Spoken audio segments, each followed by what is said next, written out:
10 የዓለማችን አስፈሪ ፊልሞች። ሰላም ውድ የቻናላችን ቤተሰቦች፣ በዛሬው ፕሮግራማችን 10 አስፈሪ የተባሉ ፊልሞችን እናስቃኛለን። ምንም እንኳን የሆረር ሙቪዎች ወይም የአስፈሪ ፊልሞች አድናቂ ቢሆኑ እነዚህን 10 ፊልሞች ግን ለብቻው ማየት የማይመከሩ ፊልሞች ናቸው።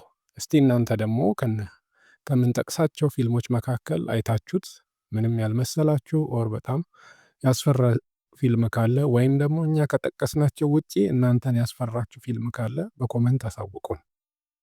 ቪዲዮን ከመጀመራችሁ በፊት ሰብስክራይብ፣ ላይክ፣ ሼር በማድረግ ጀምሩ። ቢቤስት ኢትዮዎች ነን። እናመሰግናለን። 10ኛ ኢት። ይህ ፊልም 2 ሰዓት ከ15 ደቂቃ የሚቆይ ሲሆን በሴፕቴምበር 8 2017 ነው ለእይታ የበቃ። ፊልሙንም ስቴቨን ኪንግ የጻፈው ሲሆን በአንድሬስ ሙሼዲ ዳይሬክት የተደረገ ፊልም ነው። ፊልሙ በጣም አስፈሪ ሲሆን በተለይም ደግሞ በፊልሙ ላይ ያለው የሆረር ገጸ ባህሪ ወይም አስፈሪ አካል የህፃናትን እጅ ሲነክስ ምናምን ስለሚታይ በጣም አስፈሪ ያደርጓል። በፊልሙ ላይ ህፃናት ሽጉጦችን ሲተኩሱ ምናምን ይታያል። በዚህም ምክንያት ፊልሙ በጣም አስጨናቂና አስፈሪ ነው። ይህም ፊልም እድሜያቸው ከ21 ዓመት በታች የሆኑ ሰዎች እንዲያዩት አይመከርም። እንዲሁም ነፍሰ ጡር ሴቶችና የልብ ህመም ያለባቸው የተለያዩ ጤና ችግር ያለባቸው ሰዎች እንዲያዩት ፈጽሞ አይመከርም። በተጨማሪም ይህ ፊልም በ2019 ኢትስ ቻፕተር 2 በሚል ርዕስ ሌላኛው ፓርቱ ተሰርቶ ወጥቷል። 9ኛ ኢንሲዲየስ። ይህ ፊልም በአፕሪል 1 2011 በአሜሪካ የተሰራ ፊልም ሲሆን ጄምስ ዋን ዳይሬክት አድርጎታል። ፊልሙም የ1 ሰዓት ከ43 ደቂቃ ርዝማኔ አለው። ፊልሙ እንደ ሌሎች አስፈሪ ፊልሞች አንድም የደም ጠብታ እንኳን አይታይበት፣ ነገር ግን በጣም የሚያስጨንቁ ምስሎች ይታዩበታል። ብዙዎች እንደሚናገሩት ደስታና ፍርሃትን የሚደባለቅ ፊልም ነው እያሉ ይናገራሉ። ቢሆንም ግን ፊልሙ በጣም አስፈሪ ነው። በዚህም ምክንያት ህፃናት እንዲሁም ነፍሰ ጡር እና የጤና ችግር ያለባቸው ሰዎች ፊልሙን እንዲያዩት አይመከረው። ይህንን ፊልም በጣም አስፈሪ የሚያደርገው በእውነተኛ ዓለም ላይ የተገኙ በጣም ዘግናኝና አደገኛ 8 የግድያ ምስሎችን ይጠቀማል።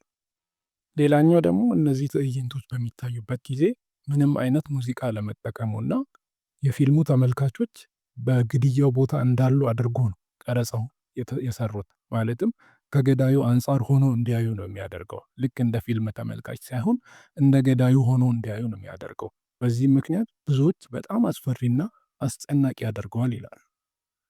ሌላኛው በጣም የተጋነኑ ትዕይንቶችን ስለሚያሳይ ሰዎች በጣም እንዲፈሩና ተፈጥሯዊ ከሆነው በላይ ፍርሃት እንዲሰማቸው ያደርጋሉ። በ2020 በተደረገ ጥናት ይህንን ፊልም ሲመለከቱ ከነበሩ 32% የሚሆኑ ሰዎች የልብ ምታቸው በከፍተኛ ደረጃ በመጨመር ልክ የልብ ህመም ወይም የልብ ድካም በሽታ እንዳለበት ሰው አይነት አክት አሳይተዋል። በዚህም ምክንያት ፊልሙን ፍጹም አስፈሪ ተብሎ እንዲነገር አድርጎታል። 8ኛ ሲኒስተር።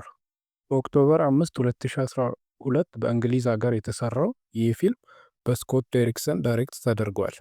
ፊልሙ የ1 ሰዓት ከ50 ደቂቃ ርዝማኔ አለው። የፊልሙ ጸሐፊ የሆነው ሮበርት ካርጊል ይህንን ፊልም እንዲጽፍ ያነሳሳው በ2002 የወጣው ዘሪንግ የተሰኘውን ፊልም ካየ በኋላ በማታ ያየው ቅዠት እንደሆነ ተናግሯል። ከቤተሰብ ጋር ከተፈጥሮ በላይ የሆኑ ነገሮችን ያዋሃደው ይህ ፊልም ፍጹም አስፈሪ እንደሆነ ይነገርለታል። በፊልሙ ላይ የሚጠቀሟቸው የተለያዩ የግድያ አይነቶች ደግሞ የባሰ አስጨናቂና አስፈሪ ያደርገዋል። በዚህም ምክንያት ፍጹም አስፈሪ ከሚባሉ ፊልሞች መካከል በዝርዝር ውስጥ ተካተዋል። 7ኛ ሃሎዊን። ይህ ፊልም በኦክቶበር 25 በ1978 በአሜሪካ የተሰራ ፊልም ሲሆን በጆን ካርፔንተር ዳይሬክት የተደረገ ነው። ፊልሙ የ1 ሰዓት ከ30 ደቂቃ ርዝማኔ ያለው ነው። ይህን ፊልም አስፈሪ ከሚያደርጉት ሁኔታዎች መካከል አንደኛው በእውነተኛ ታሪክ ላይ የተመሰረተ ነው መባሉ ነው። ሌላኛው ፊልሙን አስፈሪ የሚያደርገው በፊልሙ ላይ ያለው ካፒቴን ኪለር የተባለው ካራክተር የሚመጣበት መንገድና የለበሰው ጭንብል ብዙዎችን አስጨናቂ ነው ብለው ይናገራሉ። በዚህም ምክንያት ብዙዎች ፊልሙ አስፈራኝ እንደሆነ ይናገራሉ። ስድስተኛ ዘ ሪንግ። ይህ ፊልም በኦክቶበር 18 2002 ዓመተ ምህረት በአሜሪካ የተሰራ ፊልም ሲሆን ፊልሙም በጎር ቨርቢንስኪ ዳይሬክት የተደረገ ነው። ፊልሙም የ1 ሰዓት ከ55 ርዝማኔ ያለው ነው። ይህንን ፊልም የተመለከቱ ብዙ ሰዎች በጣም ብዙ አስጨናቂ ትዕይንቶች የሚበዛበት ፊልም ነው ይላሉ። በተለይም ደግሞ በፊልሙ ላይ ያለችው ገጸ ባህሪ ወይም አስፈሪ ገጸ ባህሪ ከቴሌቪዥን ውስጥ የምትወጣበት ትዕይንቶች ፍጹም አስፈሪ ናቸው ይላሉ። በዚህ ምክንያት ይህ ፊልም በጣም አስፈሪ ከሚባሉ ፊልሞች ውስጥ ይመደባል። አምስተኛ ዘ ቴክሳስ ቼንሶ ማሲከር። ይህ ፊልም በኦክቶበር 11 1974 በአሜሪካ የተሰራ ፊልም ሲሆን ፊልሙንም ቶቢ ሁፐር እና ኪም ሄንክል ላይ ጻፉት። ዳይሬክቲንጉን ደግሞ ቶሚ ሁፐር ሰርቶታል። ምንም እንኳን ይህ ፊልም ለእይታ ከበቃ 50 ዓመት ያለፈው ቢሆንም እስካሁን ድረስ በጣም አስፈሪ ከሚባሉት የፊልም አይነቶች ይጠቀሳል። ፊልሙንም አይቶ ለመጨረስ ብዙዎች እንደተቸገሩና ፊልሙን ሲያጨርሱት እንዳቋረጡት ይናገራሉ። ይህ ፊልም በውስጡ ካካተታቸው በጣም አስጨናቂ የግድያ ትዕይንቶች የተነሳ ነው። ይህ ፊልም በብዙ ሀገራት የታገደ ሲሆን በእንግሊዝ ከ1974 እስከ 1999 ድረስ ታግዷል። በጀርመን ከ1978 እስካሁን ድረስ እንዳይታይ የታገደ ፊልም ነው። በአውስትራሊያም እስከ 1984 ድረስ ፊልሙ ታግዷል። እንዲሁም በሲንጋፖር ከ2004 ጀምሮ እስካሁን ድረስ ፊልሙ በሀገሪቱ እንዳይታይ ተከልክሏል። በስዊድንና በኖርዌይ ፊልሙ ከወጣበት ጊዜ ጀምሮ እስከ ዛሬ ድረስ እንዳይታይ የተከለከለ ፊልም ነው። አራተኛ ዘ ሻይኒንግ። በጁን 13 1980 በአሜሪካ የተሰራው ይህ ፊልም በስቴፈን ኪንግ ተጽፎ በስታንሊ ኩብሪክ ዳይሬክት የተደረገ ነው። ፊልሙ ላይ የሚታዩ ኃይለኛና ዘግናኝ ትዕይንቶች ፊልሙን በጣም አስፈሪ ያደርጉታል። በተለይም ደግሞ የፊልሙ የመጨረሻ ትዕይንት እስከዛሬ ከተሰሩ አስፈሪ ፊልሞች የመጨረሻው አስፈሪና አደገኛ እንደሆነ ይነገራል። ሶስተኛ ዘ ኮንጁሪንግ። ይህ ፊልም በጁላይ 19 2013 በአሜሪካ የተሰራ ፊልም ሲሆን ፊልሙን ጄምስ ዋን ዳይሬክት አድርጎታል። ፊልሙም 1 ሰዓት ከ52 ደቂቃ ይረዝማል። በዚህ ፊልም ላይ እንደ ሌሎች ፊልሞች የሚሞት ገጸ ባህሪ የለም ከውሻ በስተቀር። እንዲሁም ምንም አይነት ደም አይታይም። ነገር ግን በሰው ውስጥ የሚፈጥረው ጭንቀትና ፍርሃት ፍጹም አስፈሪና አስጨናቂ ፊልም ያደርገዋል። በዚህም ሁኔታ የሚያስደንቅ አስፈሪ ፊልም አስብሎታል። ሁለተኛ ሄሬዲተሪ። ይህ ፊልም በጁን 8 2018 በአሜሪካ የተሰራ ፊልም ሲሆን በአሪ አስተር ዳይሬክት ተደርጓል። ፊልሙም 2 ሰዓት ከ6 ደቂቃ ርዝማኔ አለው። ይህንን ፊልም በጣም አስጨናቂ የሚያደርጉት በፊልሙ ላይ የሚታዩት በጣም ኃይለኛና አስጨናቂ ትዕይንቶች ናቸው። በዚህም ምክንያት ብዙዎች በጣም አስፈሪ ፊልም እንደሆነ ይናገራሉ። ይህንን ፊልም ሕፃናት፣ የጤና ችግር ያለባቸውና ነፍሰ ጡር እናቶች እንዲያዩት አይመከርም። አንደኛ ዘ ኤክሶርሲስት። ይህ ፊልም በዲሴምበር 26 1973 እንደ አውሮፓውያን አቆጣጠር ለእይታ የበቃ ፊልም ሲሆን ታሪኩ የተጻፈው በዊሊያም ፒተር ነው።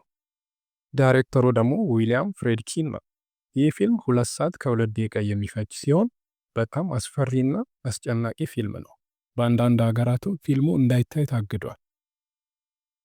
ፊልሙ እንዳይታይ ከታገዱባቸው ሀገራት መካከል በዩናይትድ ኪንግደም ከ1988 እስከ 1999 ድረስ ለ11 ዓመታት ታግዶ ነበረ።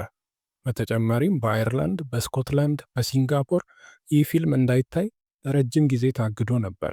ፊልሙ የታገደበት ምክንያት አንደኛው እጅግ አስፈሪ ትዕይንቶች የሚበዙበት ሲሆን ሌላኛው ደግሞ የተለያዩ ስድቦች በተለይ የካቶሊክ ቤተ ክርስቲያንን በጣም በሚያንቋሽሽ መልኩ የሚሳደብ ስድቦች ይበዙበት ነበረ። ሌላኛው ደግሞ እንዲታገድ ያደረገበት በእነዚህ ሀገራት ፊልሙ በሚታይበት ቦታዎች ላይ ሰዎች በጭንቀት ይጮሁ ነበረ፣ ራሳቸውን ይስቱ፣ ያስመልሳቸው ስለነበረ ፊልሙ እንዳይታይ የተለያዩ ባለስልጣናት አግደዋሉ። ለዛሬ የነበሩን የአስፈሪ ፊልም ዝርዝሮች እነዚህን ይመስላሉ። ከጠቀስናቸው ውስጥ እናንተ ስንቶቹን አይታችኋል? የትኞቹስ አስፈሪ ናቸው ብላችሁ ታስባላችሁ? የተባለውን ያህል አስፈሪ አይደለም የምትሉትን ፊልም ወይም ደግሞ እናንተ አይታችሁ እኛ ያልጠቀስነው ፊልም ካለ በኮመንት ያሳውቁን። እናመሰግናለን።